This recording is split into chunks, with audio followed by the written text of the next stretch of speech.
Students with significant disabilities have been seen for a long time as not able to express their basic wants and needs. Through assistive technology, both high and low tech, students have been able to express wants and needs as well as learned academic content through various means.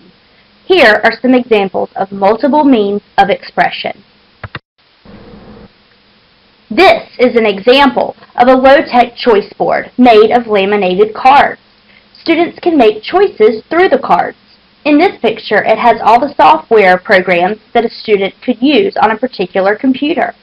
For students that are nonverbal, they would be able to touch or look at which game they wanted to play on the choice board. Choice boards also can be used to ask content comprehension questions, and answers to the questions are again chosen by a student's touch or eye gaze to the board. All of these are augmentative communication devices. These allow students to communicate through voice output. When asking questions about a certain topic, a teacher can program answers for students. They can also express when they would like to participate in class or not through these devices. The possibility of expression is endless for students that are nonverbal when given alternate or augmentative communication devices. This is a Boardmaker activity pad. It's a newer device that can be used for expression. It has voice output capabilities.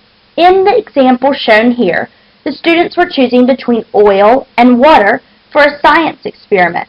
The teacher was able to ask whether it was oil or water, and the student could point or eye gaze to their answer. If the Boardmaker activity pad was touched, then voice output would be activated and the word oil or water was said aloud. Students with physical limitations might benefit from adaptive scissors like the ones pictured here. This student is nonverbal and is able to cut words to break up a sentence during a literacy activity. These scissors can also be used to create a product. This is an example of a tree map on the 7 continents. Students were able to use pictures and the adapted scissors to participate in a culminating activity and represent what they had learned about the 7 continents. This is another example of augmentative communication. It's different because students with visual impairments can use it because it has object recognition and it also lights up if needed. This last example of multiple means of expression is an IntelliKey. It can be hooked to a computer and used for expression. 2 answer choices can be placed on this and a student can type their answer with pictures.